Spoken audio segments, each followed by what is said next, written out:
Good morning, everybody. If you can hear me out there, give me a thumbs up. That way I know, okay, we're good. We're off and running. All right. Good morning, everybody. Welcome to the North Dallas Plano Career Focus Group meeting. It's June 23rd, 2023. Our agenda this morning, we'll start out with success stories.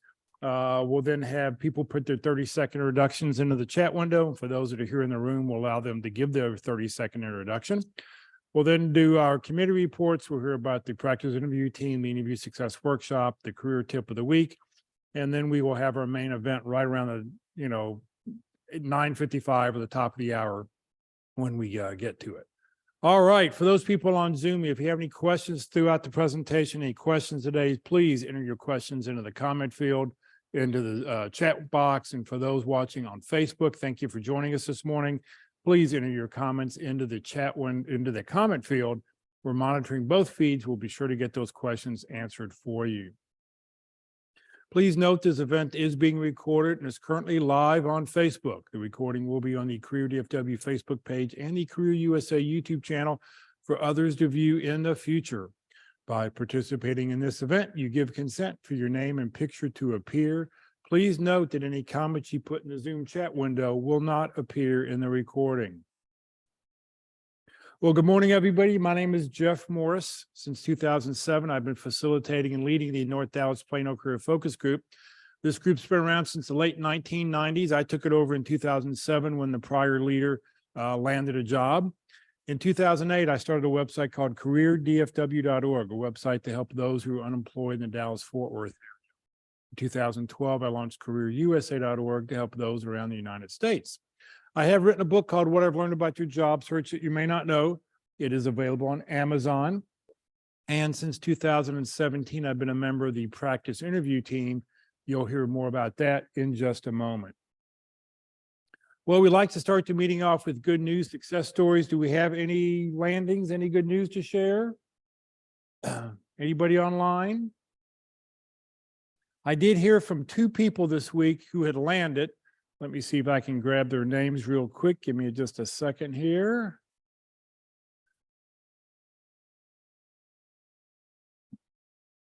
Having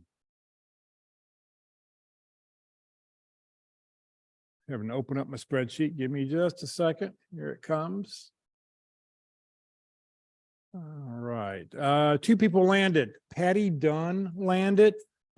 She is actually, let's see here. She's working for a small company, provides benefit outsourcing to small and mid-sized companies.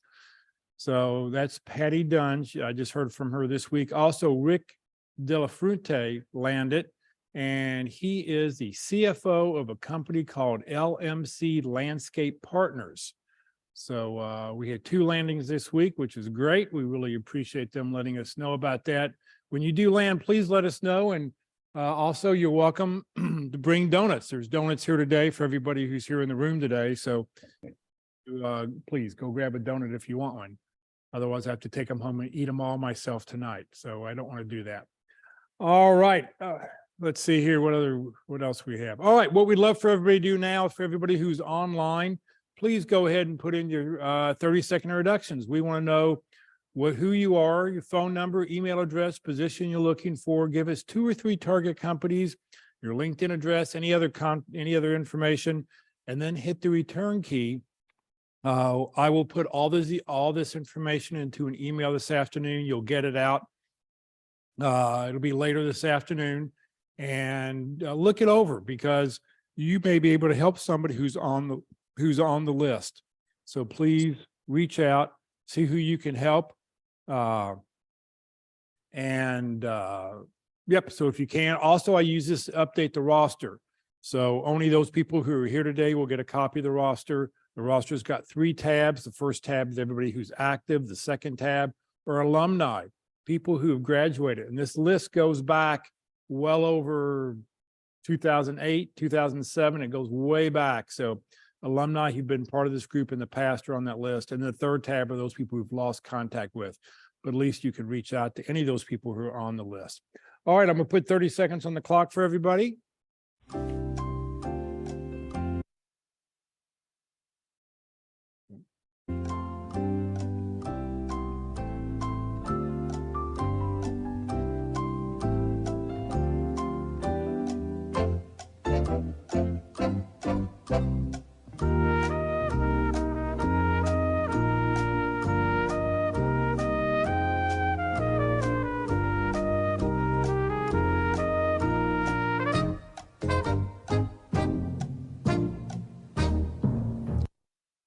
right, if you're still typing stuff in, please feel free to keep going.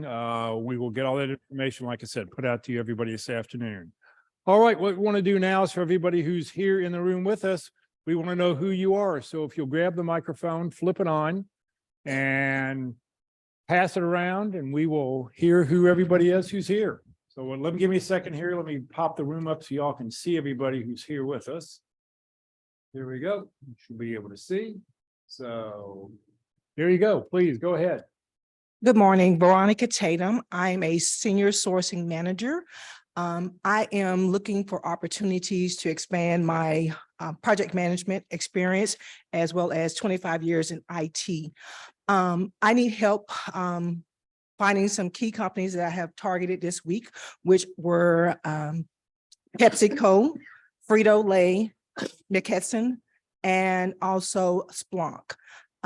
If anyone has contacts for those, like I said, I am looking to expand my experience in procurement, sourcing, global supply chain. And again, my name is Veronica Tatum.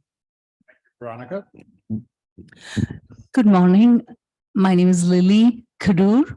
I've come out of a career in software development and have progressively been equipping myself for a new career in cybersecurity. I've put myself through a 6-month cybersecurity boot camp at SMU, and I'm looking for the role of an IT auditor or a GRC analyst or risk analyst. I'm also open to a security analyst role. Lily Kadur. Thank you, Lily. Hi, I'm Michelle Jones. I am a visitor from San Francisco, potentially relocating to the DFW Metroplex. I have worked the last 3 years doing COVID mitigation work, as most recently as subject matter expert. And I'm not entirely sure exactly what I'm looking for at this particular juncture. Probably something within strategic, some kind of strategic growth role, risk management, health and safety. It's what I've been doing, health and safety and risk management for the past almost 30 years. So again, my name is Michelle Jones. I don't know where I need contacts at right now because I haven't been here. Okay, well, maybe you'll find out how to find some contacts this afternoon. All right, great. Good morning, everyone. My name is Jama Ball. I'm a business operations leader with global experience improving operations, business processes, and team performance with a focus on service delivery and implementation. I am also a Gallup trained strengths coach. I create order out of chaos. I am looking for contacts at Blue Cross Blue Shield, Amadeus, and Rippling. My name is Jama Ball. Good morning. My name is Olivia Black. I am looking for a program management position. I currently spoke to somebody about Google, so I have a good lead there. Microsoft I'm looking for as well, and possibly Amazon. I too have project management like Miss Tatum, but I'm looking for program management at this point. My background has been operations in IT and in the office of the CIO. So I'm more looking for a strategy position in IT. Great. All right. Thank you very, very much. Let's see here. If you know somebody who's unemployed, somebody recently unemployed, somebody who's maybe moving to the Dallas-Fort Worth area, please let them know about Career DFW and careerusa.org, 2 totally free websites. They're just there to help you land your next great opportunity. They don't collect any personal information. You don't have to register for anything. Right there on the very front where you see that blue arrow, I just got laid off. What do I do? There's a great 1-page handout that'll help everybody with what it is they're looking for. One of the things you'll find on the Career DFW calendar, the Career DFW website, is a group of calendars that have all sorts of events going on. All the pink event or job fairs, the gold events or special workshops that are happening. All the blue events, those are groups that are meeting in person. You know, get out and go see people in person nowadays. You know, when you hide out on the internet, you know, you need to put on your big boy pants, get out, meet people, see people, because you would be surprised how much networking goes on before these meetings, goes on after these meetings. I mean, when we get done here and we sign off Zoom, we probably go for another 15 to a half hour, 45 minutes of chit-chatting with everybody to find out how we can help them. So, you know, consider, getting out, and all those groups that are in blue, they're meeting in person. The groups you see in purple, those are webinars, groups that are meeting online that you can attend from anywhere in the country.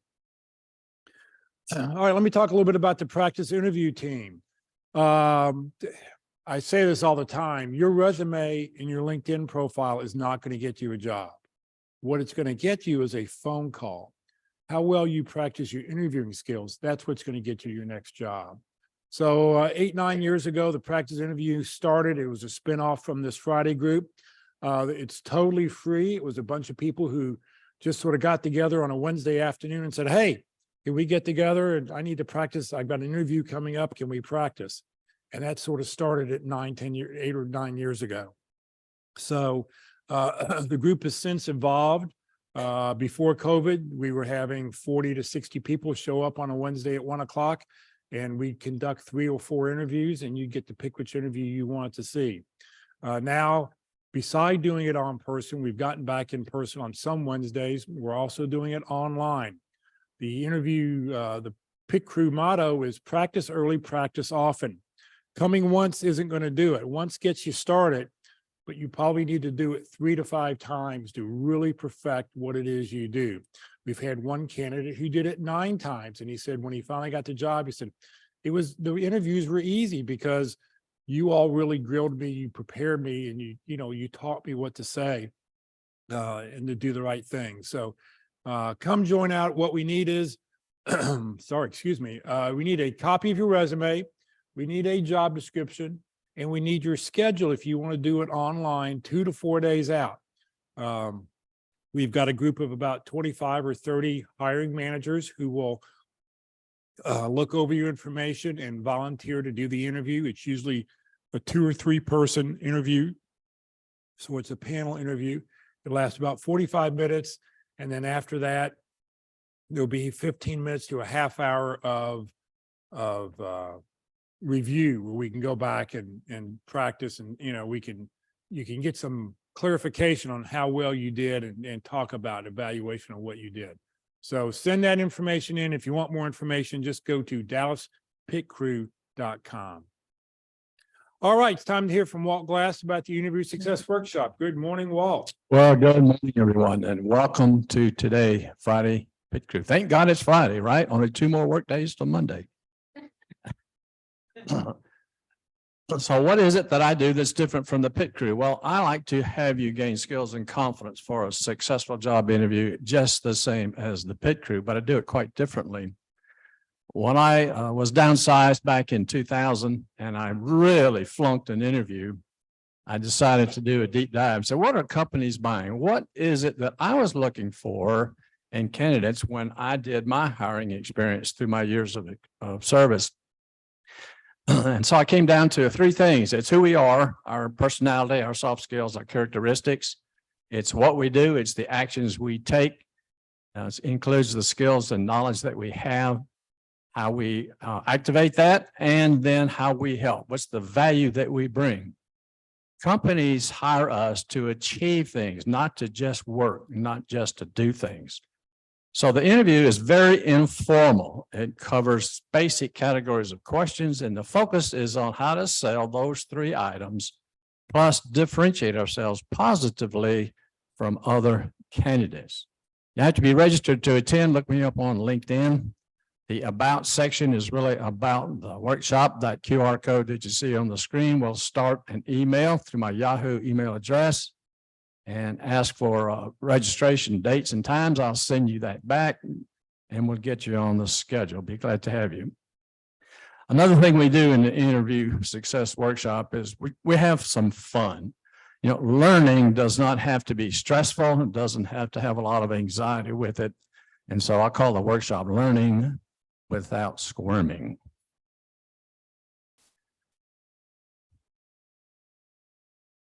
Online interviews. Let me see, I got to stop and think a second.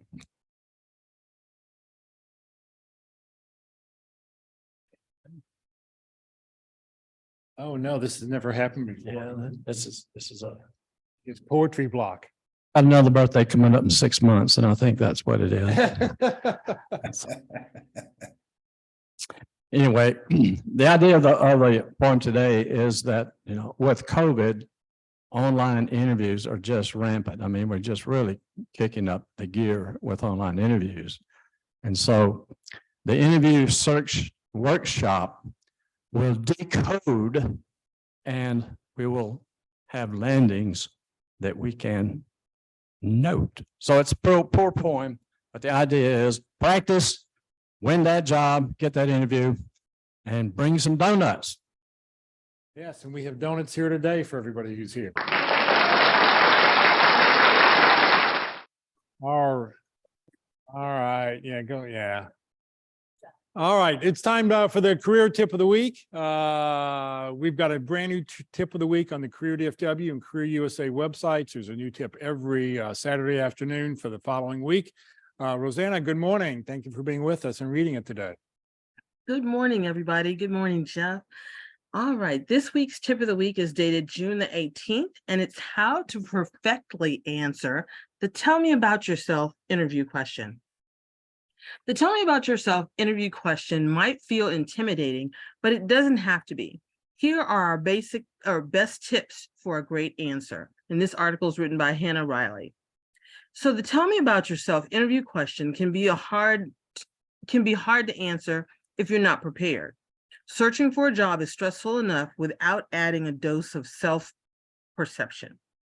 You might feel stumped on how to answer the question because it can be difficult to talk about yourself with no guidelines. Luckily, speaking confidently about your successes can be much easier when your answers have a good structure. So here are our best tips for formatting and nailing your response. So the question, why do interviewers ask, tell me about yourself?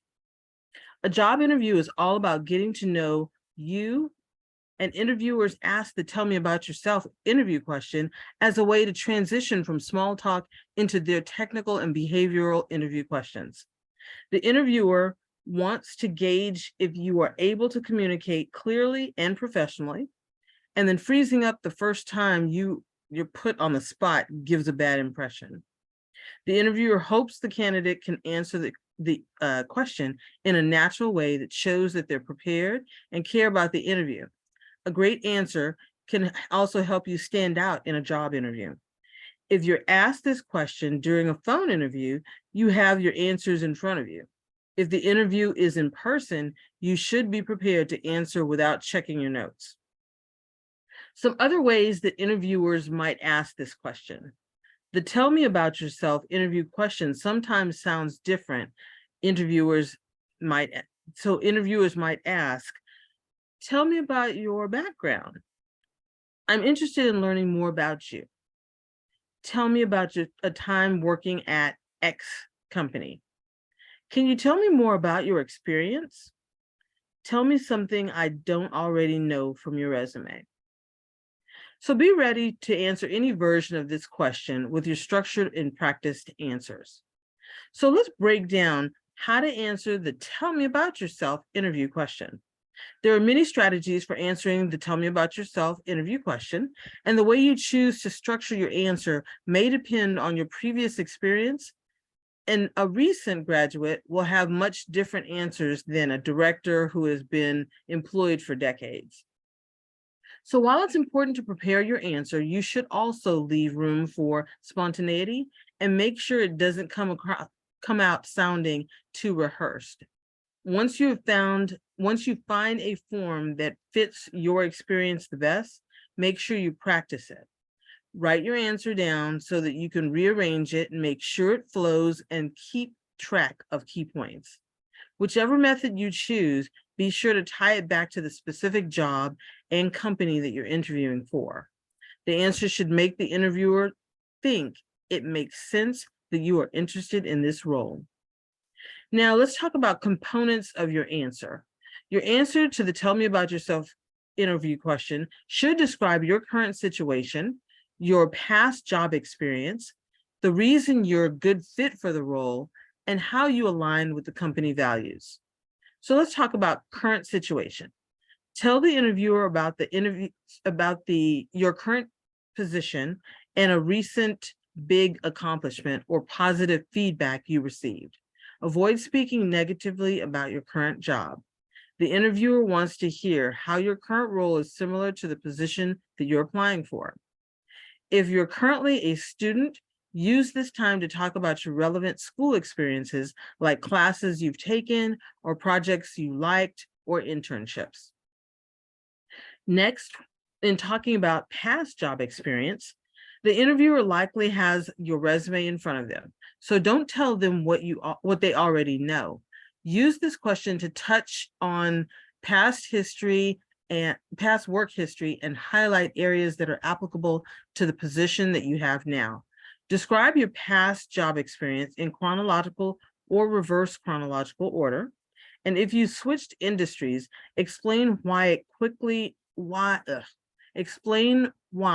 with a quick personal anecdote that demonstrates your passions or interests.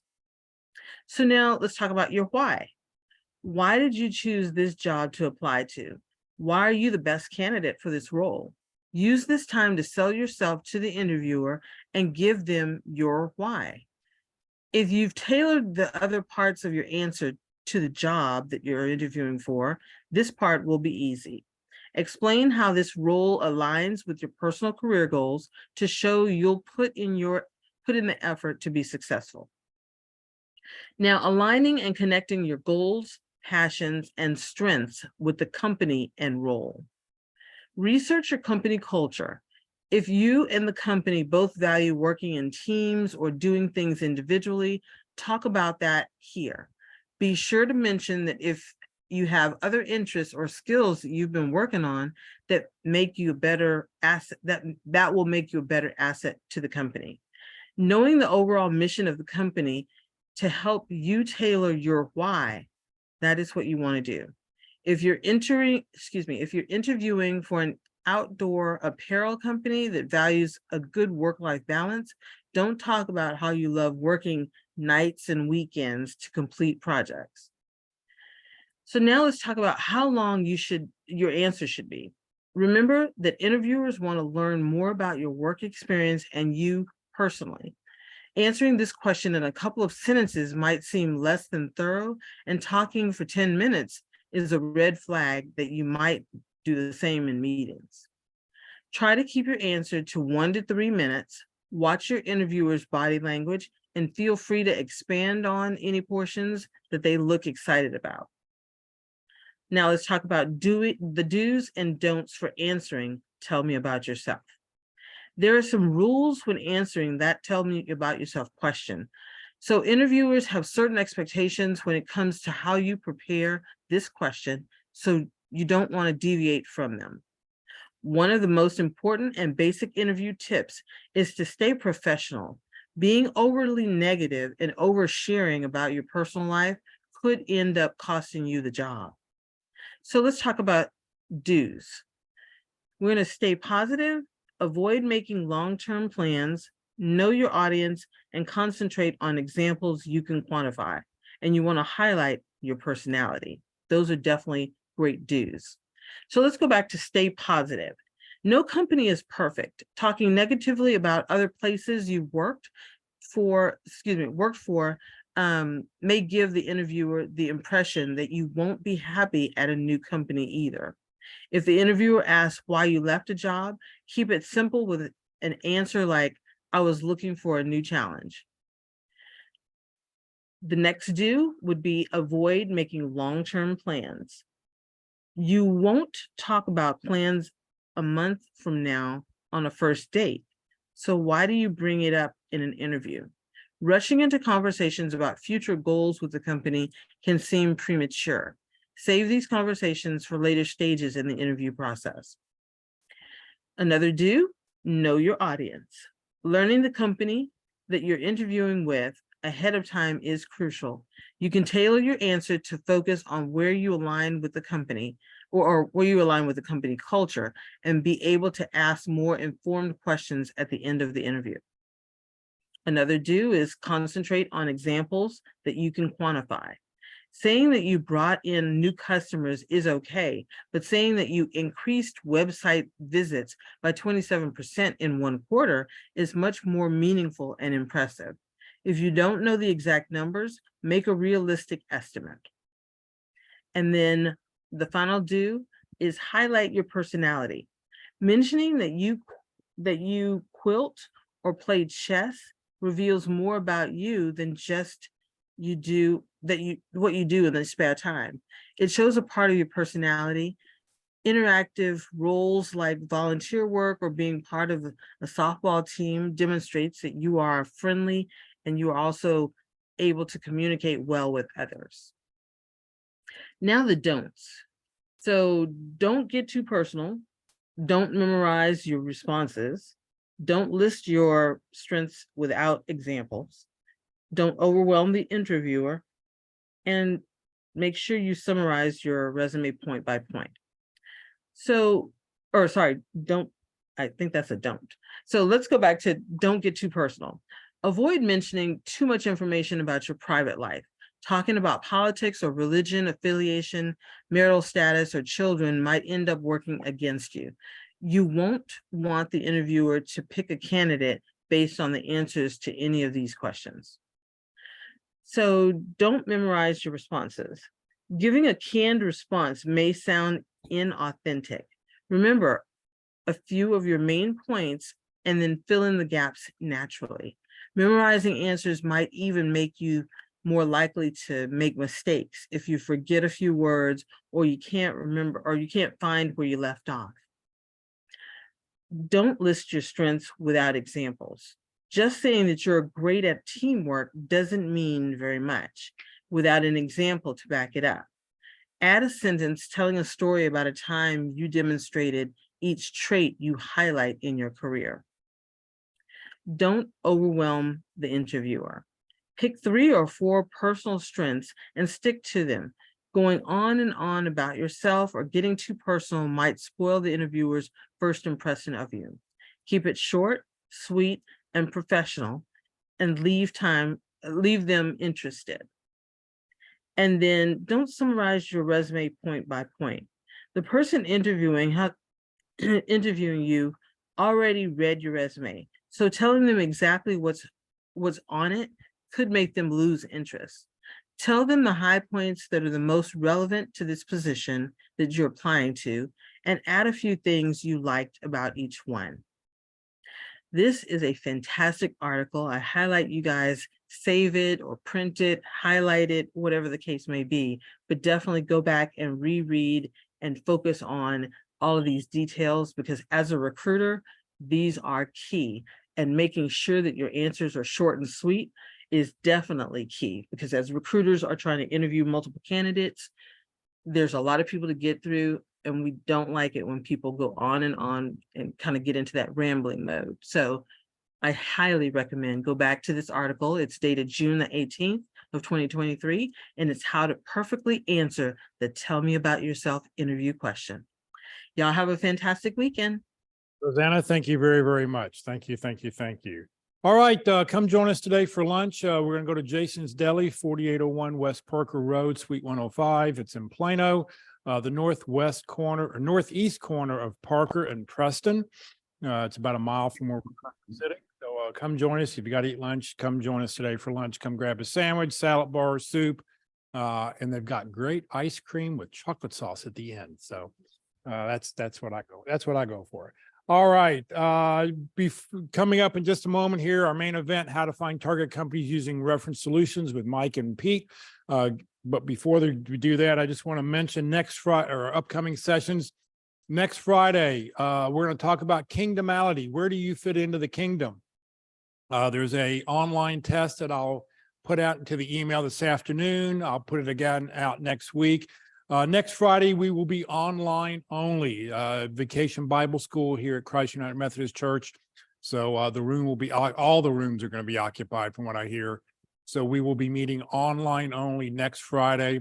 And then on July 7th, we will not have a meeting. We're not going to have any programming at all on that Tuesday, Wednesday, Thursday, or Friday, just taking the week off. So We'll be back online on the 14th. I've got people scheduled for the month of July, so we'll be back. But just watch your emails for all the information. All right, it's time to hear from Mike and Pete. I've known both these gentlemen for a long, long time. Mike was part of this group for a long time. He now sort of runs the South Lake group. He was a vice president of marketing and product development. Pete is a relationship builder. He's retired and just wants to help you and spread any job postings and, help you however he can. So Mike and Pete, it's all yours. Thank you, Jeff. Thank you, sir. Just want to clear one thing up. I am a member of the leadership team at South Lake Focus Group, and Pete is also a member of the leadership team at the South Lake Focus Group. So we spend a lot of time working and supporting the efforts of the South Lake Focus Group, and I greatly appreciate working with Pete on this as well as other activities in South Lake. All right, well, good morning, everybody. Good morning. Well, welcome to our session. Walt, it's good to see you. Yep, I see you back here waving. Oh, okay. Today we're going to talk about how to identify, research, and network into target companies.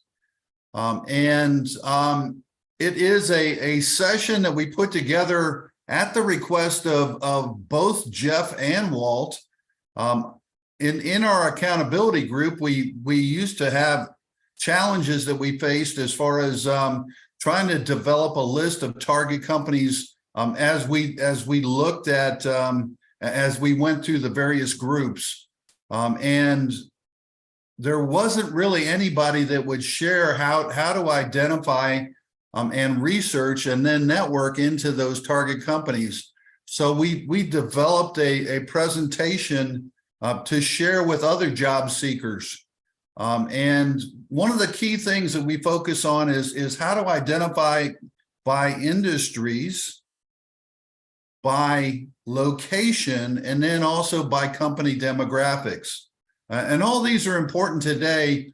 Some people don't want to drive for 2 hours to get to their job, 2 hours to and 2 hours from. So they would like to be, a little closer into to the company that they work at. So we've got some capabilities with this tool to share with you. And then also we want to talk about how to research and use this information as you talk with people in the company or as you're on an interview. So you can use this tool to assist you with that effort. Again, my name is Mike Ray. I'm a VP Director of Marketing and Product Management. Pete, you want to introduce yourself? Sure. My name is Pete Hernandez. I am retired now, and my career was in the property casualty insurance industry, both in the operations and IT senior management. And now, as Mike said, I am part of the leadership at South Lake. I'm also part of the leadership at Frisco Connect, and I help foster with the HR networking group that we meet first and third Wednesdays of the month. So that's who I am. So if I can help you at all, by all means, connect with me, but always tell me where we met. Thanks, Mike. Sure. All right. So we are not employed by or compensated by Reference Solutions at all. Data Actual, nobody like that. This is something that Mike and his old cohort Kip found out about. And as he said, people were struggling to find out target companies. So they created this, but we are not at all affiliated in any manner with Data Actual or Reference Solutions. So you can find previous presentations that we have done either at careerdfw.org by going to the resources, career files, and then chapter 5.3 databases, or you just, if you're on Facebook, you go to Career DFW page and look under videos for that May 13th presentation from last year, and you'll see us do this back then.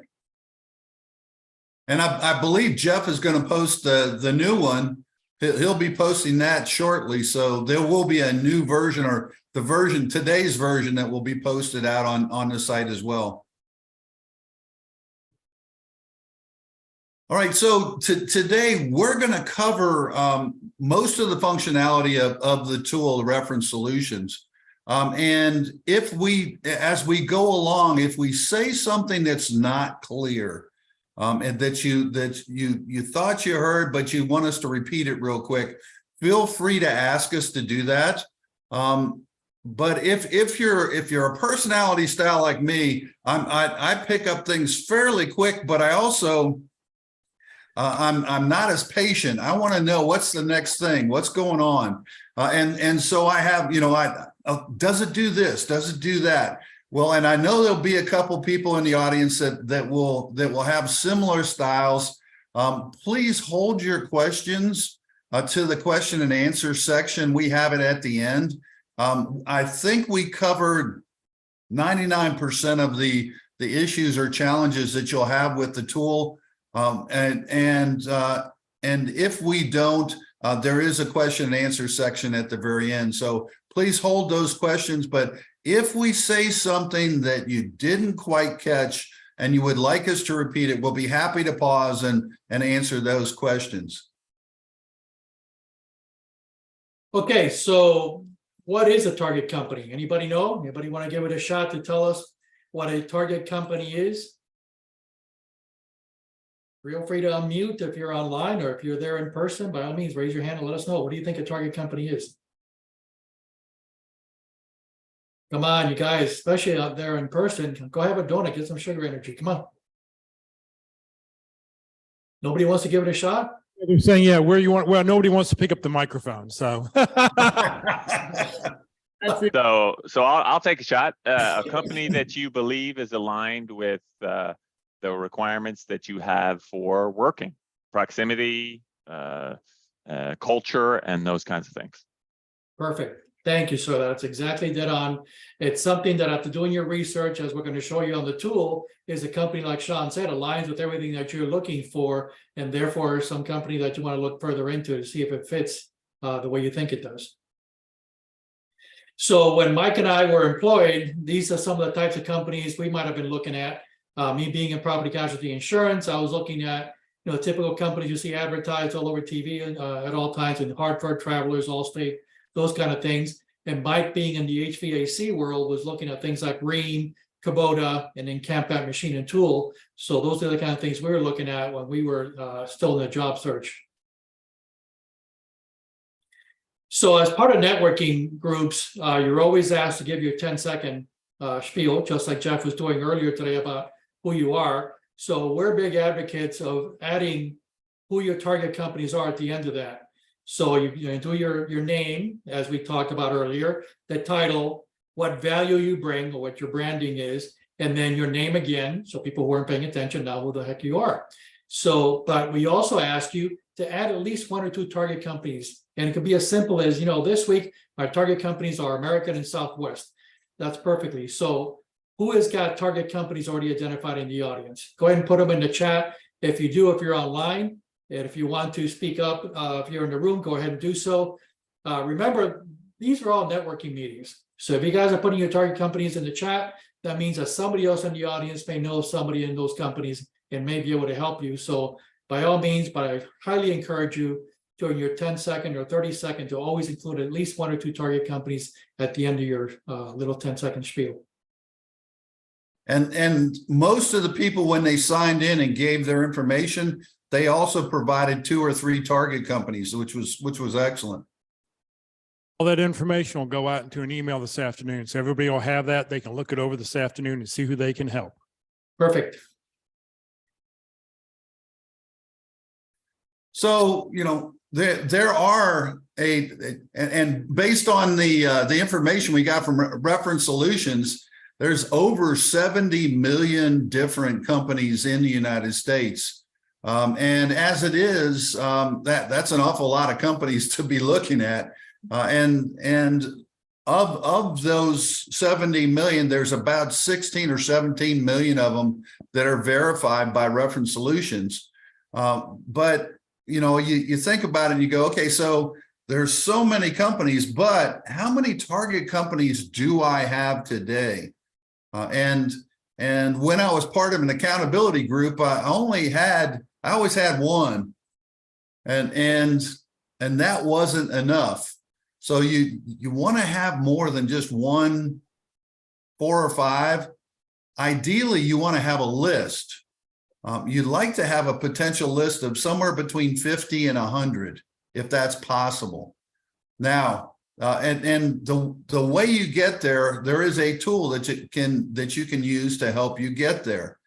And one of the things originally it was Kip and I found out in our accountability group. We found out that the one company we signed up for and filled out a job application for was not enough as a target company. Our accountability members and team members looked at us and go, no. You're supposed to have more than just one target company. You need to go to the library and find out and learn more and get a list of target companies. There's a tool at the library you can use. And so, we asked that question and our group kept saying, go to the library. So the first week I said, okay, I'm going to the library.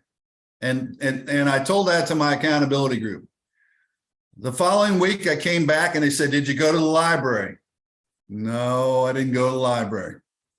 Second week, same story.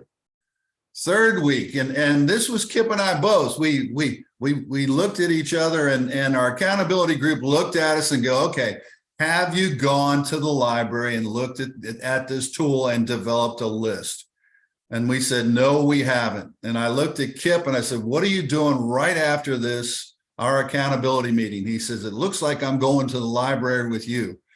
So we went to the library and got our library card and proceeded to get the librarian to assist us in finding finding target companies. And they were very helpful. So we were being reactive by just having one target company, the one where we filled out a job application. But we were being proactive by going to the library and developing a list of companies. And that's important. You've got to take charge of your job search. And so you need to be proactive in your efforts to identify your target companies. And this is a tool that will help you with that. All right, so time for some decisions here. Do you want to stay in the same industry? Have you enjoyed your career thus far? Or do you want to go to a different industry? I know there's at least one person here with us now who's trying to transition to a different place. And this is a wonderful place to do that. Do you want a small, medium, or large company? And by the way, that can be measured by either number of people or revenue within that company. So, define size the way you want to define it. And then after that, you're going to have to decide whether you want to stay in this market. And a lot of you have family here in town. You want to stay in this market, or are you open to relocate? Perhaps all your family is in Cleveland or Kansas City or whatever, or even Austin, and you're okay with the move out there. And now the other thing that we have to contemplate in this day and age is also whether it's remote or hybrid. But let me point out that Reference Solutions does not address that. That's up to the individual companies. So we're strictly talking about, you want to stay in this market or move to another market out of state or out of the city. So there are 3 types of databases out there you can look at. Reference Solutions is the one we're talking about here. And by the way, some places still call it Reference USA. That was a former name before Data Actual acquired them. So you'll see both names out there occasionally. A to Z is a very, very similar product. In fact, it was created by people who used to work with Reference USA and Reference Solutions. So you'll find a lot of similarities there. Then Dun & Bradstreet / Hoover's used to be both individual products. In fact, they were when I was working, and they've since merged, and they take more of a financial angle on these companies. So you can see, if you're into reading all their financial statements and everything, it's an excellent resource for that.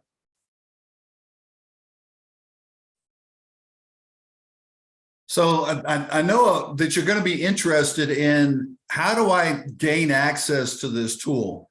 We lived in Plano, and so because we were Plano residents and our accountability group met in Plano, we went over to the Plano library and we were allowed to get access to the tool. But nowadays there's a lot of different tools, or there are tools at your library to make it easier for all the people in the state of Texas. From your house, you have the ability to reach out to the Houston Library, Google Houston Library card, and all you have to do is provide your driver's license number or a voter registration card, just some basic information to the library, and they will give you an online card, and that will gain you access to the Houston Library resources and materials that they have available. So to save you a lot of time, hey, does my library have it? And I don't know if it does, or they say they don't have it. Don't worry about that. If you go online and look up Houston Library, you can get your Houston Library card, and that will allow you access to reference solutions. When you do that, if it's your first time, you can ask the online librarian to assist you. There's a little chat, or how can we help you, that pops up on the Houston site. You type in, I'm interested in, and this is how it's listed in Houston. It's listed as Data Axle Reference Solutions. Okay, and so it's and as you go out to the Houston Library, once you get your library card, if you go looking for it, it's under, they have everything alphabetized. It's listed under D for Data Axle. Okay, you may see it as Reference Solutions, Reference USA, or Data Axle Reference Solutions. So in Houston, they have it listed as Data Axle Reference Solutions. When you open up the file and get into it and take a look at it, this is the screen that you'll see. You'll see, in general, there's a lot of information that they have available. If you take a look, this slide is about a year old. They're now touting about 17 million verified businesses and about 43 million unverified. And so the verified businesses they make about 24 million phone calls. That their customer service area make about 24 million phone calls per year, and they update. At each week they update their information with the information that they've gotten from their customer service group, and so they have about 17 million businesses now that have been verified. And again, think about it: if there's close to 70 million, 60 or 70 million different businesses that are out there, trying to touch base with every single one more than once a year is probably not going to happen. So the information, they tell you when it's been updated, but just keep an eye that and what we always used was the verified segment of that.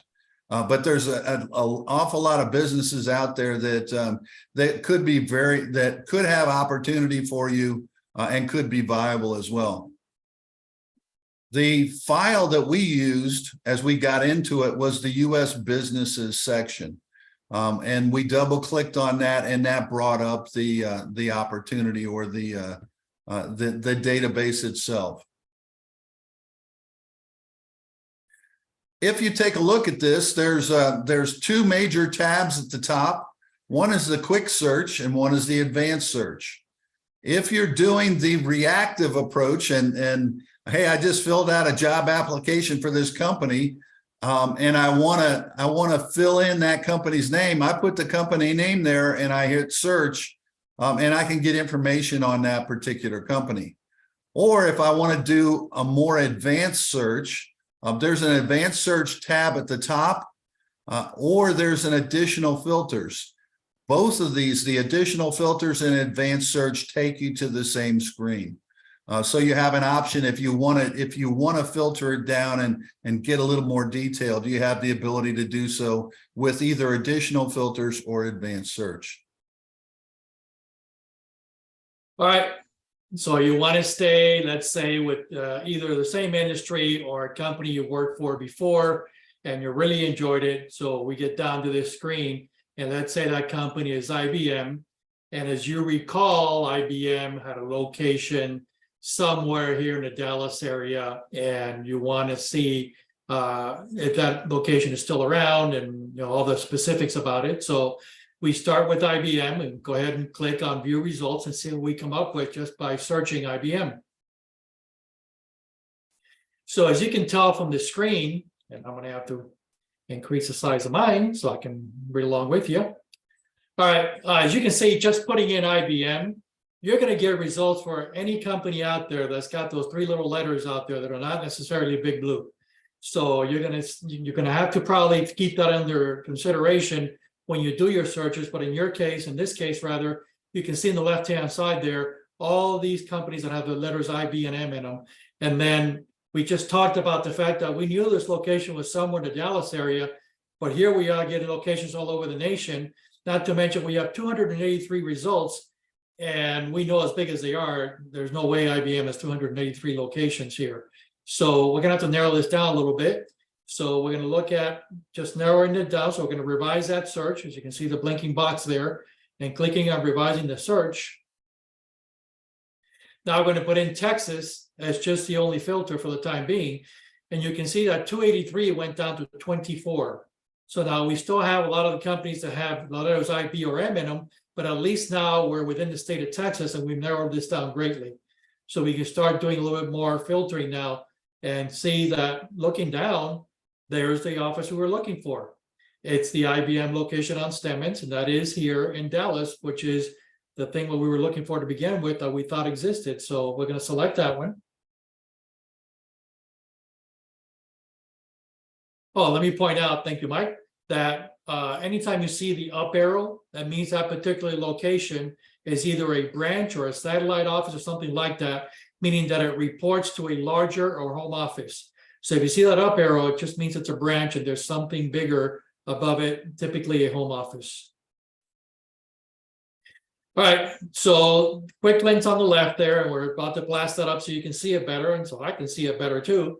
And so we have all the quick links on the left-hand side there, and we're going to highlight some of the ones that we think are most useful so you can use them as well. And we're going to start with location info. So first of all, as we said before, we're looking for a particular location in Dallas area. So we can see by looking at that one that is indeed here in Dallas. So that way we can see that. So we're also going to look at the job listings. Now, an important caveat to the job listings, they are only pulling from Indeed. So if IBM chooses to only advertise their open jobs through LinkedIn, you're not going to see those here. So if a company using Monster or using whatever else, ZipRecruiter, you name it, Career Builder, they may have tons of job openings in those platforms, but keep in mind, this is only from Indeed. So you'll have to go out to those other platforms to see what else IBM maybe have open. So you'll get the competitors report. And that competitors report is something that we'll definitely want to look at in a minute, because we also have the industry profile we want to look into. And the industry profile is something we should already know. I mean, if we work for IBM or we know about IBM, should already know that, but I would still click on that because a lot of these companies have gone through mergers or their acquisitions, they've expanded, they've broadened their horizons. So always look at the industry profile to make sure they're still doing what you think they were doing. So here's that competitors report. Two things about this. First of all, as you can see, it's still being filtered by Dallas. So these are all the competitors that are still in this local geographic marketplace. Secondly, unfortunately, while just about every other search you do on Reference Solutions allows you to download this, this is one competitors report or one report that does not allow you to do that. So if you want to make note of these different companies, you have to do it either a screen capture or, it's something like that, because you will not be able to download this particular page. However, this does start making you think, okay, if IBM doesn't have what I need or what I want right now, or they don't have any openings, then I should be looking at the competitors that, according to this report, they do pretty much the same thing IBM does at one extent or another. So make sure you always consider the competitors when you and your search for target companies. All right, so the backbone of reference solutions in this database are the SIC code and NAICS code.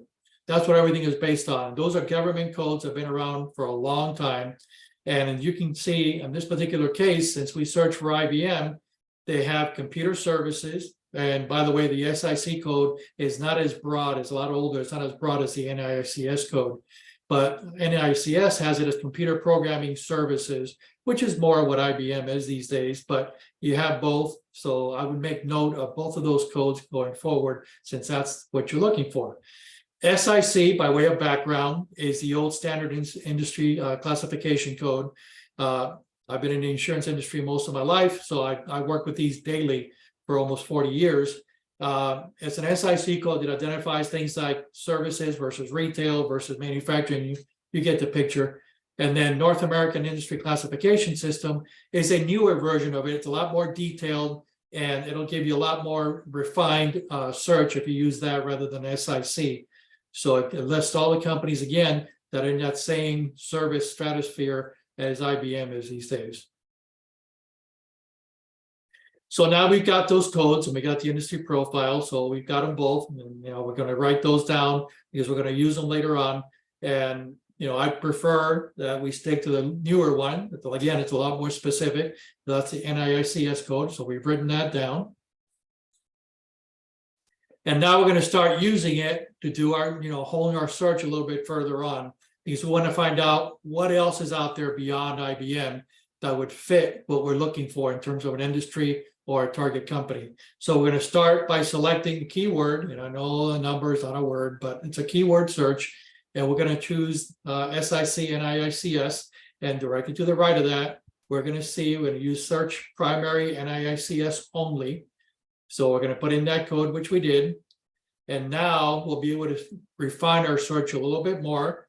So we're going to put in the city and state we want to be in. And by the way, up to now, we've been doing Texas. So now we're going to narrow it down to Dallas.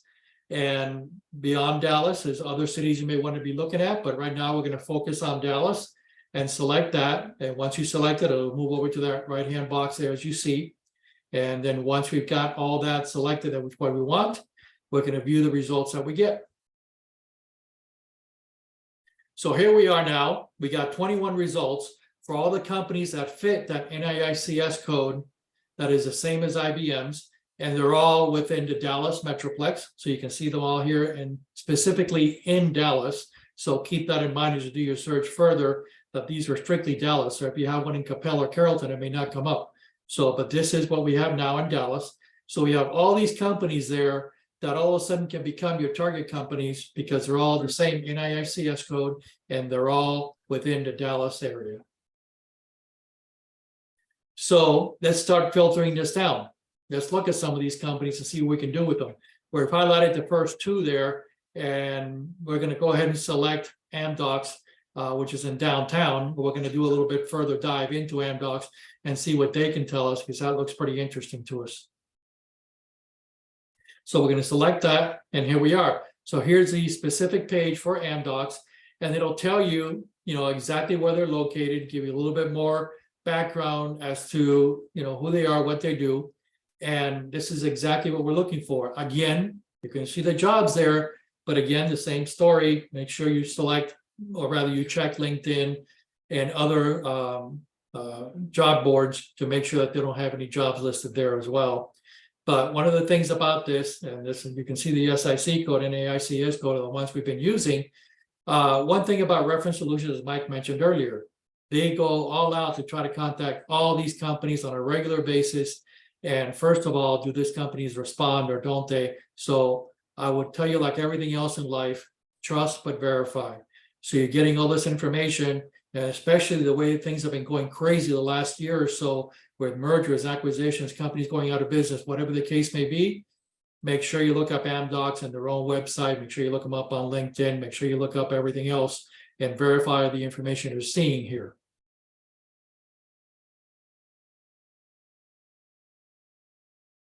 So as you're in your job search and you're looking at the opportunities that present themselves with all the different companies that are out there, personally, I'd like to focus on some of the hot industries and learn more about or take advantage of learning more about the industries that are big in the area in which I live. And so if I lived in Dallas, the internet says that technology, financial services, and defense are some of the top topics or top businesses in the Dallas area. In Fort Worth, oil and gas, manufacturing, aviation, and aerospace are some of the top businesses in or industries in the Fort Worth area. So you can go out to the internet and do a search to try to figure out what are the hot businesses and who's hiring out there and really looking for people right now. The other thing that you can do is you can look at best places to work. Why do I want to go to one of the worst places to work? Wouldn't I want to first take a look at the best places? I mean, if the employees say, hey, this is a great place to work, that means that some people are very happy about being there. And so why not look at the best places to work? And I know that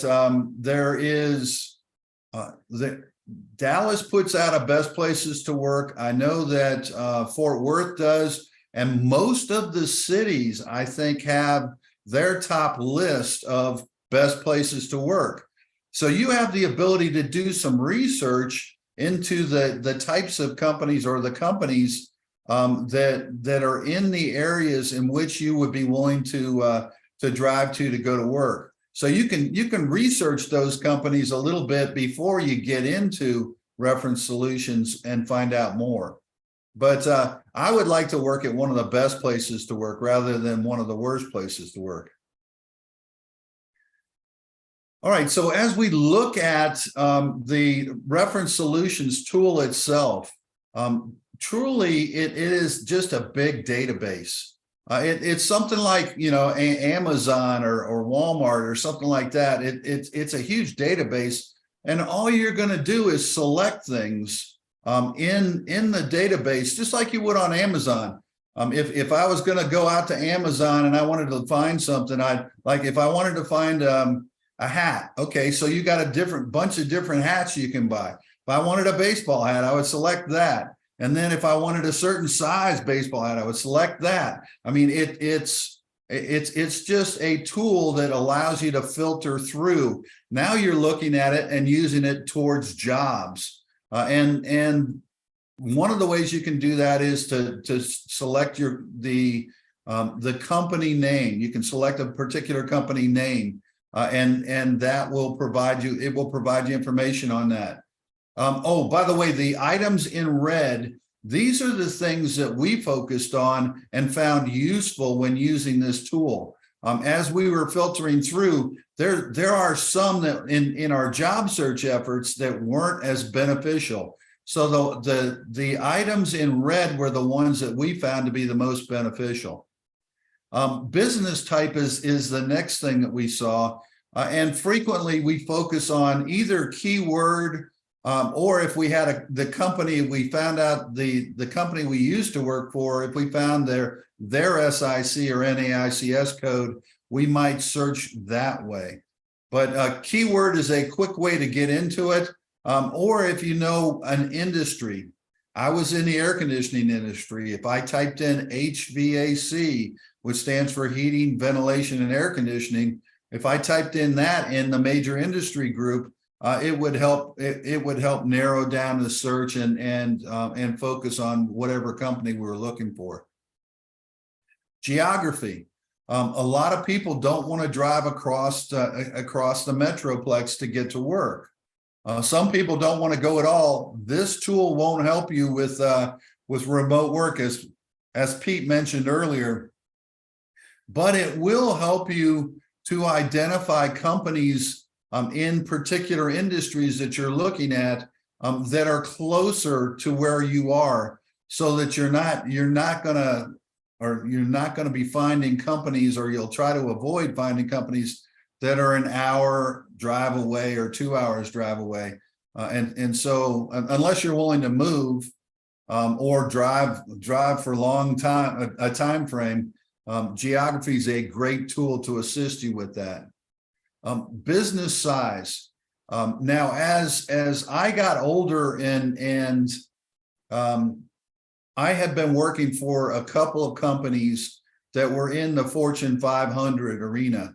Okay. And as I got older, these Fortune 500 companies were looking for people that were going to be with, or could be with them, and could grow in their organization for 10 or 15 or 20 years. Some of them were looking that way. And I didn't have 10 or 20 years left in me to keep working at a single company. And so I wanted a company where I could take advantage of the various different skills I had learned.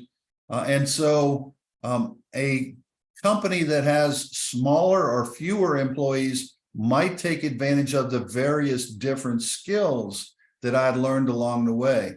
So I looked at that and tried to narrow the size of the companies down, and stepped away from the Fortune 500 type companies and got more into the smaller companies that could take advantage of the various skills I had. And that could be size, it could be smaller by dollar volume or sales volume, or it could be by number of employees. And then ownership. Ownership is something that can really help you understand what's going on. The last company I worked for was the corporate ownership were people were from Sweden. And so they had a different philosophy about things. And you need to understand, example, Toyota.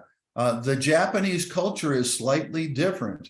So you want to understand where the top leadership is coming from, and try to avoid any cultural faux pas as you interact with the people and engage with them. So understanding who the ownership is, and if it's publicly or privately held as well. If it's publicly held, there's going to be more information inside in Reference Solutions than there are if it's a private company. Private companies don't have to share as much of their information and don't share as much of their information with Reference Solutions. That's why Pete says trust but verify. I fully agree with that. And all of these things, as you go through this list of items, as you plug in your filters, will narrow down the number of available companies that you can get and provide you with a list of target companies.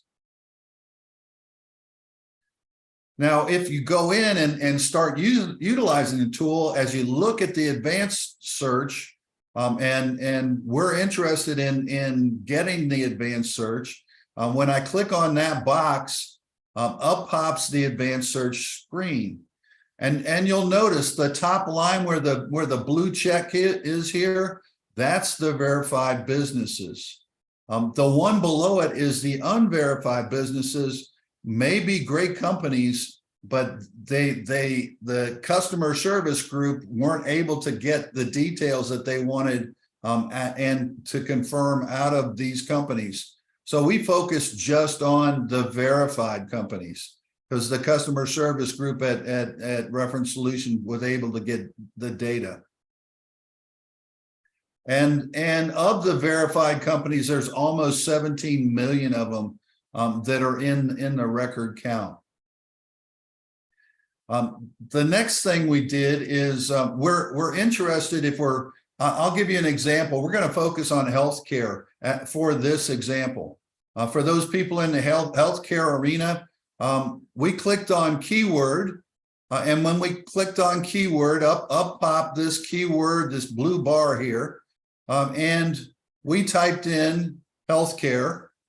And when we did that, up pops this section right here with the different categories of healthcare. And each one has a different NAICS number with it. And if you look here, we were interested in healthcare management. So as I looked at healthcare management, I clicked on our 874-242. When I clicked on that, it popped up in the selected area right below. If I wanted to do more than just this one healthcare management, if I wanted to do healthcare products, I could click on this as well, and it would show up below the healthcare management. If you happen to click on one by mistake, it's okay. You just click it again and it will disappear.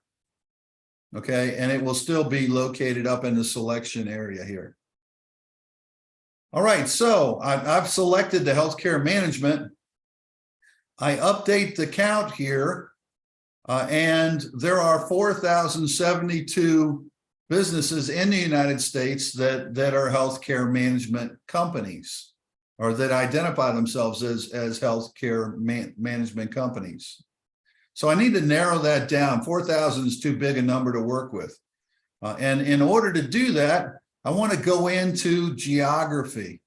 And I want to narrow it down to a few cities in the DFW and Metroplex that are close to where I live, or that I'm potentially willing to drive to. So that the first one that I selected Grapevine and Frisco already, and I plugged in Plano just to see what choices I had. And obviously we're interested in Plano, Texas. So when I clicked on Plano, Texas, it popped into the selected screen. And I updated the count, and I came up with 13 different companies. Pretty simple to do. And now I want to view the results of those 13 companies. I come over and take a look. Here are the 13 companies, and I want to get that into a spreadsheet. I want to download this information so I can do a more detailed search on these companies and find out more details about these companies. The way I do that is with this bar right here, and I made it bigger so you can see it a little bit better. There are a few things you can do. The thing I'm interested in doing is downloading this onto an Excel spreadsheet. So I click on download, and when I do that, up pops this screen that says download over here.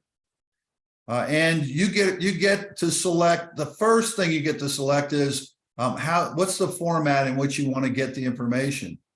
I was very used to using Excel spreadsheets. If you're a data analyst, you may use the comma delimited. Personally, I focused on using Excel, and so I selected Excel as my choice for the first step one, and then step two, I selected the summary. You have the ability to select either summary, detailed, or custom. If you choose detailed, you will get 10,000 columns of information.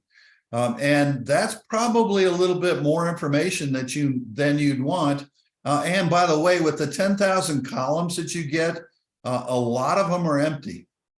So I would focus on, as you start using the tool, I would focus on just the summary version, and get your data from the summary section, okay? So download the summary. It will give you most of the information that you're interested in. So we looked at filtering with, and what we call the art of filtering with reference solutions. We have the option of choosing by company name, or by keyword or major industry group. Again, we used and focused on keyword an awful lot, also on major industry group. Those, by going in that way, that helped us focus our and narrow our search down quite a bit. Again, geography, very important. If you want to identify companies in a particular area, I believe there's a couple people from out of state. Those people from out of state, you have the ability, if you, I think there was a gentleman from up north. If you want to select areas or companies up in that area, you can select your particular area and any city that may be close by to where you live. Then business size. And as we talked about business size, that's important. You know, you get to choose how big a company you want to work for and take advantage of. So number of employees or sales volume, that will help you narrow down your selection. Whether you want to work for a Fortune 100 company who's got, you know, 10,000 employees, or if you want to work for a smaller company, a smaller or mid-sized company, you get to choose how big that company is. And then there's the ownership, whether it's public or private, whether you're working at a headquarters location or a branch. And we talked about foreign parent, like Toyota, or if you're Kubota Tractor, the foreign parent company is in South Korea. So just understanding that and understanding the cultural differences is a big advantage as you go through that. All of these things will help you select and help drive you to your target companies, or a list of target companies. So we've gone through and we've shown you how to use reference solutions and identifying particular target companies with reference solutions. This tool will also assist you in identifying people that work for the company, and some people that work for the company, and also other information about the company. And that can be useful as you reach out and network into these companies, as well as if somebody has reached out to you and said, we'd like you to do an interview with this company. And so by doing your research, you can put your questions together that you're going to ask on an interview. I think Walt and the practice interview team both emphasize that while they're interviewing you, you're also interviewing them to understand if it's a place you want to work, and then also understand what the responsibilities are of the job. So doing your research and developing your list of questions is very important. And this is a tool that can assist you with the development of those questions. All right, at this point, we're going to go ahead and open it up. We're going to show you how to use the tool live. And I'm going to switch it to, let's see.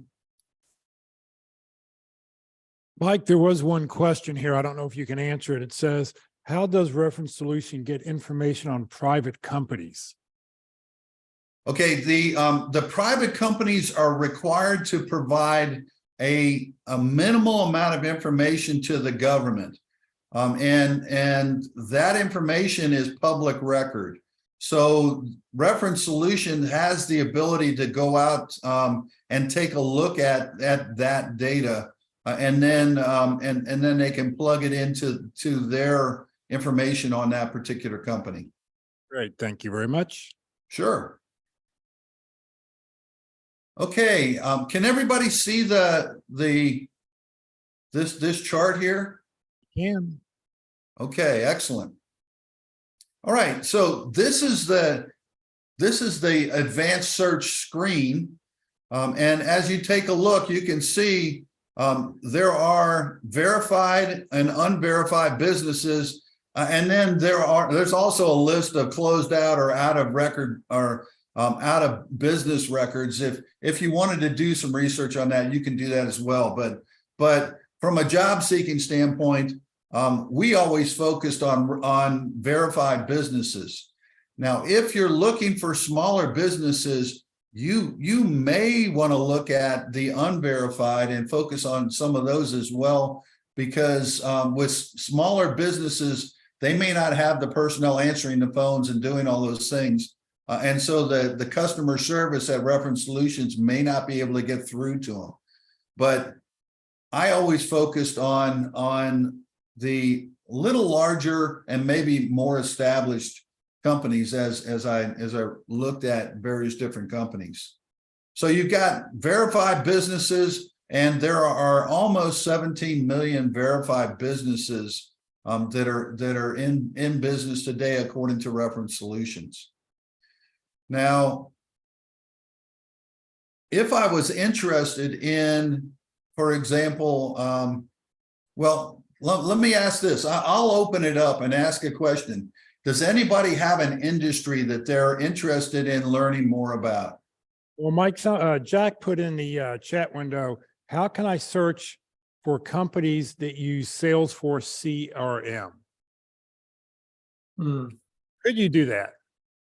This tool does not specifically focus on that particular piece. What you can do is, if you're aware of an industry that uses that tool, then you can look at companies by industry, but you can't drill down into various tools that companies use, just the same as we can't identify companies that are willing to hire remote workers only. We can't identify that, but we can identify companies that are in particular industries, like a general contractor or like a HVAC business manufacturer or something like that. Plus, that's a high turnover event anyway. They're using Salesforce this month. They may not be in 3 months from now, and they may acquire Salesforce to use in 3 months. I mean, it's just too much turnover in that kind of an arena to be able to track that. So is there, does somebody have an industry that they're looking to get back into or would like to have more information about? Somebody wants to, how about Google? What part of Google? I mean, Google's everything. Information technology. Okay, I can type in information technology. If I do that, there are a ton of companies that do information technology. However, when I type it in as an industry, I'm going to get the companies that are focused on information technology. But if you think about it, information technology falls into like the air conditioning industry. It falls into the automobile industry. It's in telecom.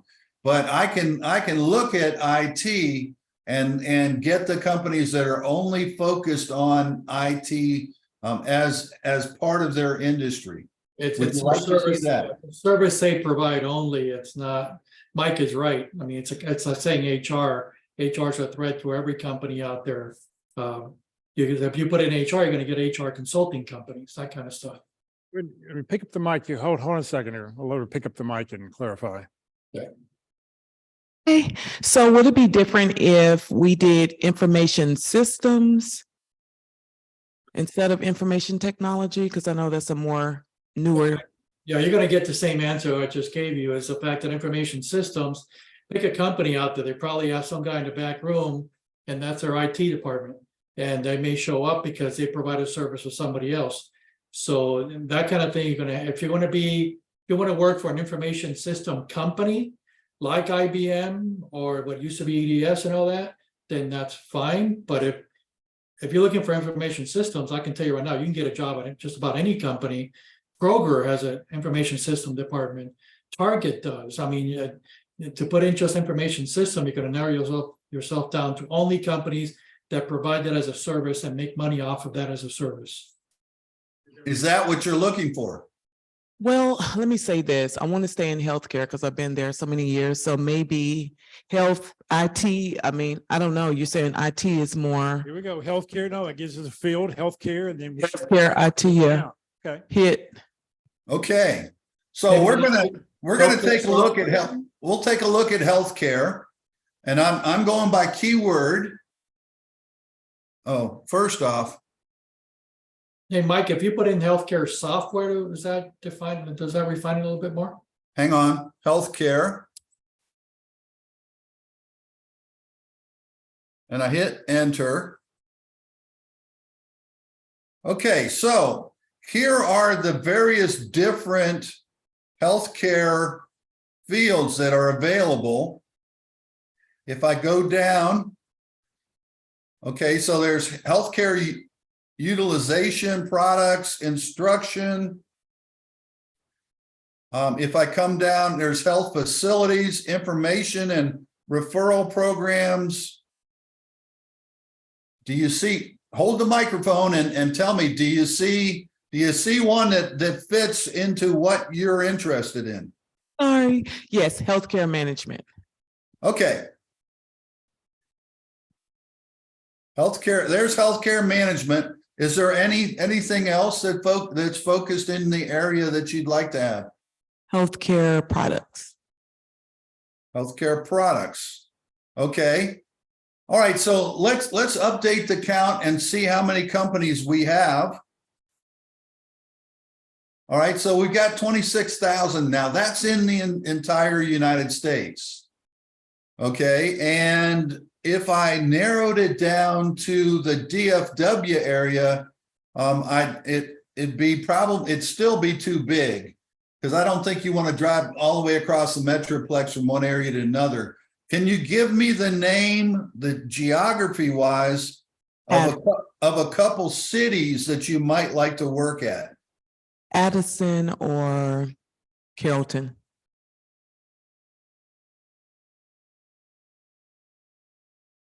Okay. There's Addison. Texas. Addison, Texas, right there. Okay, and what was the other one? Carrollton. Carrollton. She's in my neck of the woods. I am. OLLOTON? No. TON. Yeah, 2 hours. Two R's, two L's. Yeah. All right, Carrollton, Texas. All right, so let's update the count. And I've got 15. And 15 is workable. Now, when you get this list of 15 companies, I would look them over and see if you're familiar with any of them just as you view the results. So if I clicked on view the results,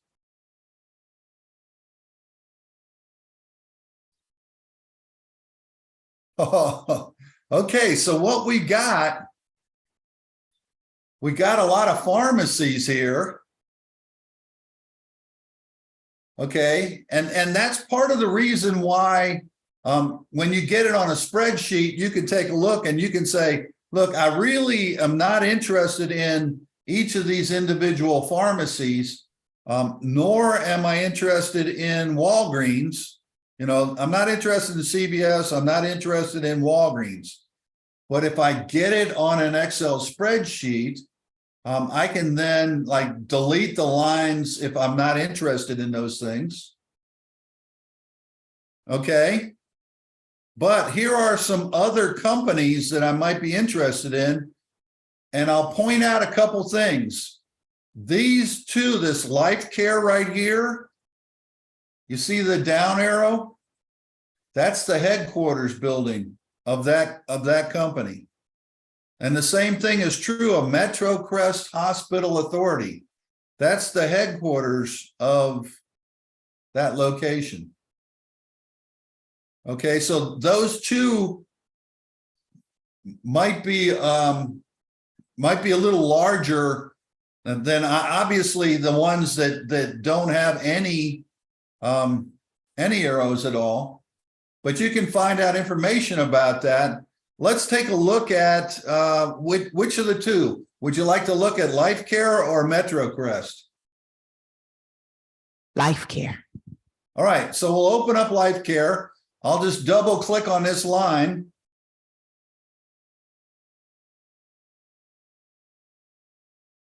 And it thinks about it. Okay, So it's brought up life care, and I'm going to minimize all these. And you notice, I'm going to show you something here. On the left-hand side, each one of these lines has a blue line associated with it. Okay, so location information, here's location information. Job listings, here's the job listings. And I can minimize, or I can expand them all, or I can expand one at a time. Okay, if I wanted to expand one at a time, here's the location in Addison of Life Care. Okay, if I expand all of them, here's a couple of jobs that are listed by Indeed, or the job or jobs that are that Indeed picks up. I don't know what boards Indeed goes out to look at, but here are some that are posted, and you know, managed care director was posted 17 days ago. Corporate relations specialist 6 days ago. You know, and so there's a lot of different ones. The thing I'll point out as you look at this, you'll notice down here it says more jobs down here in the bottom right-hand corner. Mhm. If you click on that, it takes you, or it opens up another tab. Okay, it takes you away from this particular screen, just so that you know. And so you may want to take a look at all the jobs that they have available. That's fine. And you may not. You may want to just go through and take a look at the company and get more details about it. That's your call. But if you open up more jobs, another screen will open up, and it will show you a list of the jobs on Indeed that they have available. Okay, thank you. Okay. Now, as I go through, here's the SIC code and NAICS code for those. Okay, and these are the primary things that they do. Like 8742-42, healthcare management is one of the things. And then the NAICS is 541, 611, 10. And those are the two primary things that this company does. When I go down here, it says business profile not available. And it may be because this is a private company. Okay. Here's where it's located. You can see it on the map. And then as I get into business demographics, here's 100 to 200, less than 250. So that's how big the company is. You notice that it is a headquarters location. You also notice that it doesn't give you any sales volume. Private company is not required to provide all that information, but they have to provide a little bit of information to the government. Okay. And then as I go down, it tells you a little more about the company. The management directive. Wow. They don't tell you who works there at all.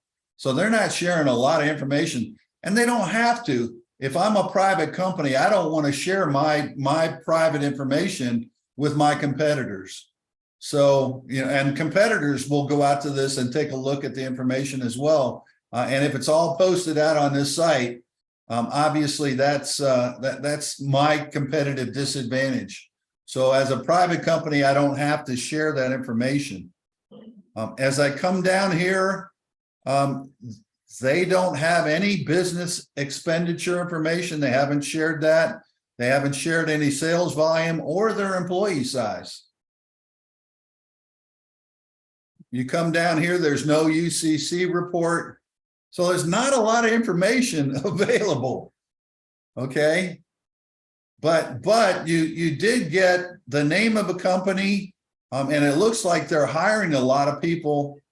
And so this kind of helps you a little bit in identifying, okay, if I'm interested, they've got open positions. Now I need to use some of my other resources go out to LinkedIn and see if there's any information on people working for that company. Is that company listed in LinkedIn? Is it listed in Google? Can I Google that company and go Life Care and then put in their address and see if and learn more information about it? So there are other resources that you can utilize that tie in that help you find out about this particular company. Hey, Mike, can I jump in here a second? Sure. There was a question in the chat about, can you exclude things like pharmacy? So when you do the results on this, so I would say there's no way to exclude it as far as I know, Mike. However, if you find a company like Life Care that you're interested in, then get the SIC or NAICS code for that company, put that in, and now you'll get closer to what it is you're looking for. Okay, and if I go back to that's one of the things. If I go back to that list that's up here and I look at, for example, CVS Pharmacy, how many employees do you think are at CVS Pharmacy?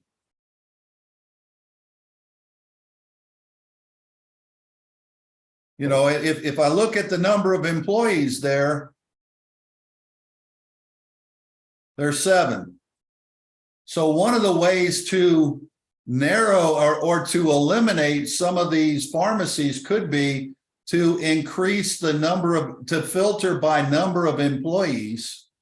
And I go in and I have the choice of, I think it's 1 to 5, 6 to 10, you know, and then 11 to 20 or whatever. It allows you to select some of those, and by filtering out you know, the less than 10, I probably get rid of all those pharmacies. Now I just got a list of the healthcare companies that are a little larger and maybe of more interest. And also it's possible because we picked healthcare products, all stores carry healthcare products. And if we hadn't picked that, it would have gotten rid of it. It probably wouldn't have shown those. Very true. Correct. You know, it's one of those things, you just got to get in there and play with it, and you view it and go, oh, let me try it again. Let me change this. Let me change this. And Absolutely. Because you can go back, you can go back to some of your selections. If it doesn't look at the information too, and use your judgment. Does it look right? And if the answer is no, that's okay. Start over, do a new search. Because it's very simple just to step back and go, wait a minute, I didn't like that. I'm going to start a new search. And when I do that, it takes me back to the advanced search, and I can start over and I can plug in the information I need to. And I didn't like that selection. I want to go, maybe I want to go to a different area. Maybe I want, a different industry. You have to decide what you want to do and narrow it down that way. So it's your selection. Mike, one of the things, you've talked about searching for a company or by an area of expertise, an area, whatever.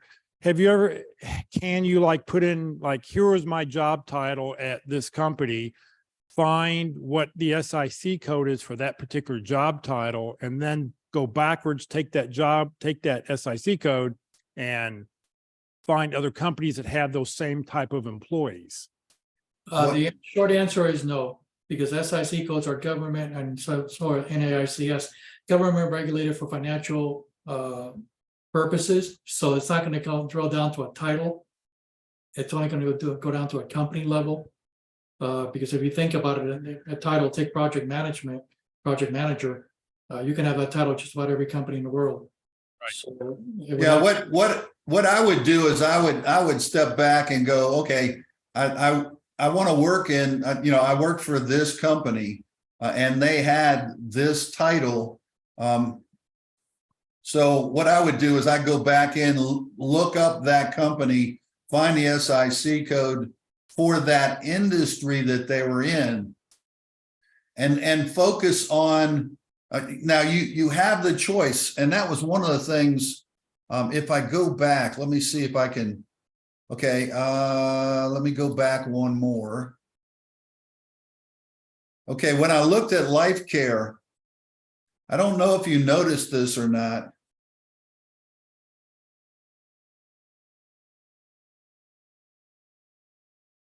Okay, here's life care. If you look at, it had two primary SIC code, or it had a primary SIC and a primary NAICS. There are some companies that list 6 SIC codes and 6 NAICS codes. Yeah, go back, But only one primary. go back and select that CVS because it showed it listed a bunch of different ones. Okay. Yeah, if you think about CVS now, even Walgreens, it goes beyond the products that they sell and stuff like that, and how they all have clinics in there and stuff like that. So it's a wide variety of SIC codes you're going to hit when you select something like CVS or Walgreens. Here you can see all the different codes that are just for that particular Walgreens. Right. Yep. So if you're looking to do something in that area, now, you know, CVS and Walgreens do all these things. If there's one particular area that you're interested in, if you wanted to be, if you wanted to focus on pharmacists or healthcare products, you look up 591202, and then I would research. I would pull that number up and start working with it. Make sense? There's another question here. Whoops, let me get the right mouse. Any opinion on ChatGPT and its drill down capacities in conjunction with this process? We have, I mean, I'll put a short answer to that in the chat. To me, and Mike, jump in here as well. We happen to do this back to back over Frisco Connect back in May. And the synergies were tremendous. And in fact, Rusty came in right after us, after we did this, and he was able to use basically the research we had done with companies, and I could use ChatGPT to further drill down into those companies. Maybe find out who the officers were, maybe find out who the individual players are, give more of the financial information if you can, that kind of stuff. So I think they work very well together. I don't know if you can go into ChatGPT and say, using reference solutions, do blah, blah, blah. I mean, that would be one heck of a request, but I suppose you probably could, since reference solutions. Well, I don't know if a ChatGPT would have access to a library database. I mean, Mike, you know this better than I do. Yeah, I think there's a couple of issues with ChatGPT. One, if you're using the free version, it is from 2021, I believe, or has access to information from 2021.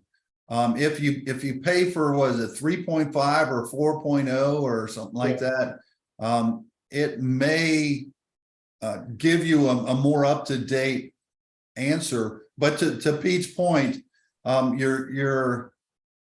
don't know that it doesn't have license to utilize those tools. Each one of these tools is licensed, and to my understanding, it's not licensed to utilize those tools. I guess it's easy enough to go to ChatGPT and say, hey, can you access reference solutions, and then take it from there. But yeah, I would say the definitive answer, if you want to use it today, is you can do your research and find out whatever companies are in the area, and then use ChatGPT to drill down further into those companies, depending on how you phrase it. If you've seen Rusty before, if you've seen one of the recordings of him doing a presentation, he'll give you the formats to ask these types of questions. Because he is focused, when Rusty does it, he focuses on the job search on his presentation with ChatGPT. Yeah, and just remember, verify, verify, verify. Just because it comes up on the screen doesn't mean it's true.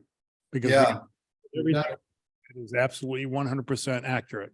Yes. And that's one of the things that as you're developing your questions that you ask in interview, I would encourage you, if you see some data I'll give you an example. Let me see if I can find some data here. Okay, it said, you know, if you're interviewing with this particular CBS story, it said that you did $2.2 million worth of business last year.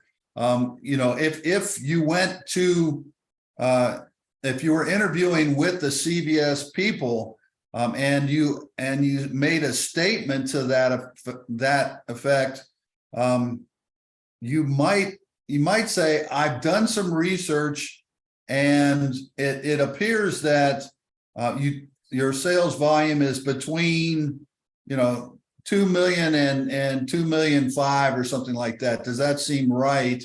Does that seem appropriate to you, or, you know, are you close to that number or something like that? You can ask them questions, but I wouldn't make it in the form of a statement. I would focus more on questions that okay, and the example I always think about is, it said in your 10K that you were going to do this. How did that, you know, last year it said you were going to do this particular focus for your business. How did that work out for you? You know, was that a successful strategy for your business or something? You know, you're asking questions to try to lead you into, you know, show that you did your research, but does that make sense? Yeah, because you got companies like CVS who are now primarily, a lot of them are inside Target. So when you sell a box of, you know, whatever Advil, is that going towards the CVS coffers or going to Target with coffers? So there's a lot of, you know, trickery there. Plus, you got a company like IBM, so you got sales. How much of that sales is consulting versus, you know, all the other stuff you do? So Mike is right. They say, you know, based on my research, I found X. Is that accurate, rather than just making a statement like you know it all? Because it's very difficult, especially if you've done your research and then, you know, they just acquired somebody. Now they've got totally different numbers to play with. So it's better to just ask rather than state. All right, we've only got a few more minutes. So you have any more slides at the end, or? Sure. Yep. Let me Here. This is a great tool that you're going to want to play with. As I said, if you don't have a library card, go get a library card.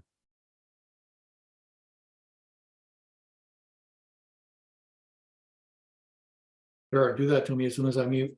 All right, so the key thing to keep in mind is, as Jeff was just saying, it's free through your local library. And I mean, you can't beat that. Not only reference solutions, but when we start talking about doing your research on these companies, once you identify them, within the library itself, you have access to a ton of other resources like we talked about earlier with Dun & Bradstreet / Hoover's, Wall Street Journal, Forbes, you name it. Those publications are all typically free via your local library. So it's a great place to do your research in general beyond reference solutions. It's easy to use. I mean, once you get the hang of it and know, you know, the hardest part will be deciding what is it that I want to look up? You know, what is it I want to do? And then you can start taking it from there. But just think of the companies that you've either worked for in the past that you liked and stuff like that. Look them up, get that code, and then do a further search on those codes so you can broaden your horizons a little bit.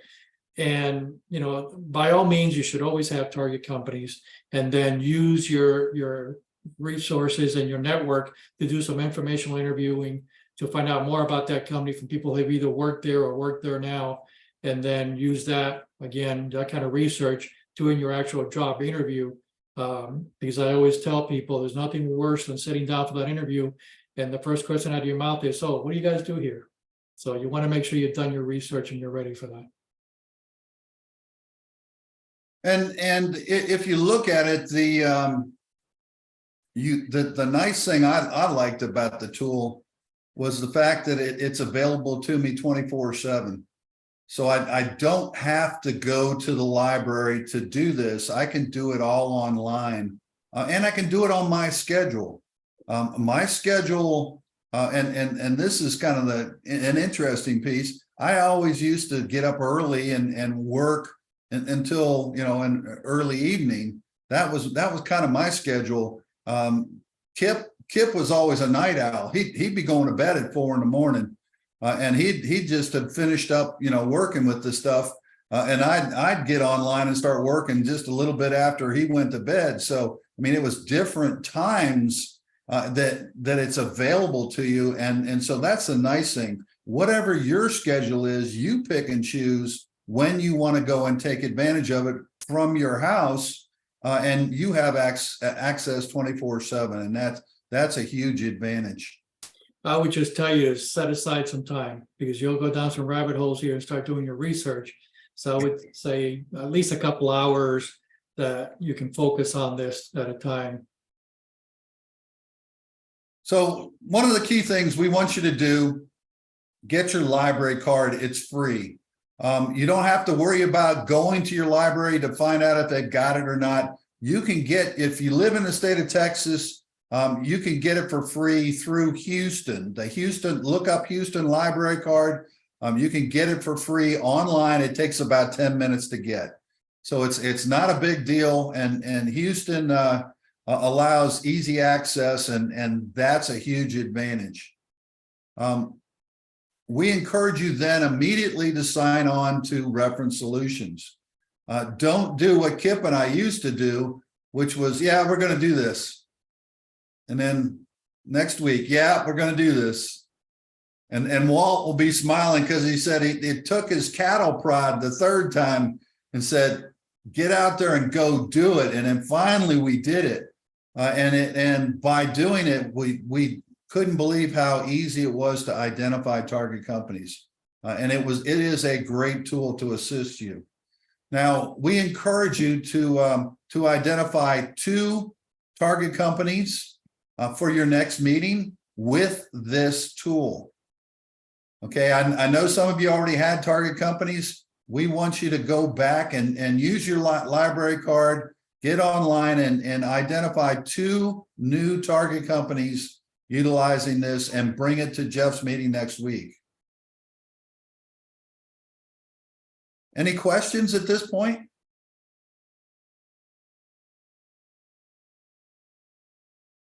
Mike, this is Walt. May I add a tip or emphasize something that you said? Sure. Talk to your reference librarian, because when you go to the library webpage, it may take you an hour to find this database. They hide them all in different places. They're not necessarily easily accessible. So for those of you out of Texas, this is nationwide. Find your library, call the library, ask for the reference librarian and ask them if they have this database. Then if they do, I suggest an initial visit, let them show you how to get there and all that sort of thing, and then you can move on. Mike Warner says set up an appointment with a reference librarian. And if you're going to, like we said, if you get your card from Houston, Houston has it listed A to Z, and it is listed under Data Axle, under the D's, Data Axle Reference Solution. So Walt, you're right about the individual libraries. They're hard to find, and Plano just changed their location. I had to go searching to try to find it as well, and I went to the reference librarian finally and said, where is it? Yeah, I was lucky. I mean, I use the Carrollton Library and they have a little search function. I just put in, reference, and it came up with a few links, and one of them was Reference Solutions. So. And if you live in the city of Dallas, you're unable to access the public library because of the web attack. So you just have to hang on there. It'll be back at some point. Or maybe that's why you get the Houston card too, so you can do it from a second source. Yep. Gentlemen, thank you all very, very much. Really appreciate the information you all shared today. Just want to talk about next week. We're going to talk about Kingdomality. We will be online only. We do ask that you take the Kingdomality test. It's 8 questions. You just have to select 1, 2, 3, 4 for the 8 different questions. It'll then tell you who you are in the kingdom, one of 12 different titles. Write that down, because people tend to forget, oh yeah, I took the test, but I forget what it said. So write down the answer or print out the answer when it does it. And we will be doing that next week. We'll be online only next Friday. Let's see here. If you've not put your 30-second reductions in the chat window, please do so. That way we know who's been here. We can make sure we get that information on the email. You will get an email this afternoon. It has all this information with everybody's target companies, everybody's contact information's here, and you'll get a copy of the roster that has everybody's contact information on it. Career DFW and Career USA, we're putting on training 4 days a week. Please join us next Tuesday. LinkedIn, present yourself like a pro. This will not be at 1 o'clock. I'll send out a link for you to go back and watch it. I'm actually going to be out of town, so you'll be able to just watch the presentation anytime at your convenience. Next Wednesday, a special event. The practice interview team is meeting in person. They're going to be at Stonebriar Church up in Frisco, Texas, room 156. We have an actual practice interview to watch. There'll be no practice interview, like I said, the week of July 4th, just because we're taking the whole week off. So they wanted to go ahead and get another in-person interview scheduled. We've got one scheduled next Wednesday, 1 o'clock up at Stonebriar. So please come join us in person. The next online session will be on July 12th. And then next Thursday, being the 5th Thursday of the month, I'm going to do a presentation on successful job searches. Focus on these 4 areas, what I think the top 4 areas are in your job search. The session has been recorded. You'll be able to watch it on the Career DFW Facebook page or the Career USA YouTube channel. On the Career USA YouTube channel, click on playlist. Otherwise, there's like 515, 520 videos up there. It'll be sort of a mess. Click on playlist. It'll be every video I goes into one of 7 different playlists. And then down where it says view full playlist, click there and you'll see this presentation. It'll be up probably 4 or 5 o'clock this afternoon when YouTube gets done processing it. So you'll be able to go through and scroll. Just remember all the videos for the North Dallas group. You want to start this, the speaker starts about 25 to 30 minutes into the presentation. Join us today for lunch. Jason's Deli, 4801 West Parker, the northeast corner of Parker and Preston in Plano, Texas. Come join us if you're here. You got to eat lunch. We'll see you there in about 15 minutes.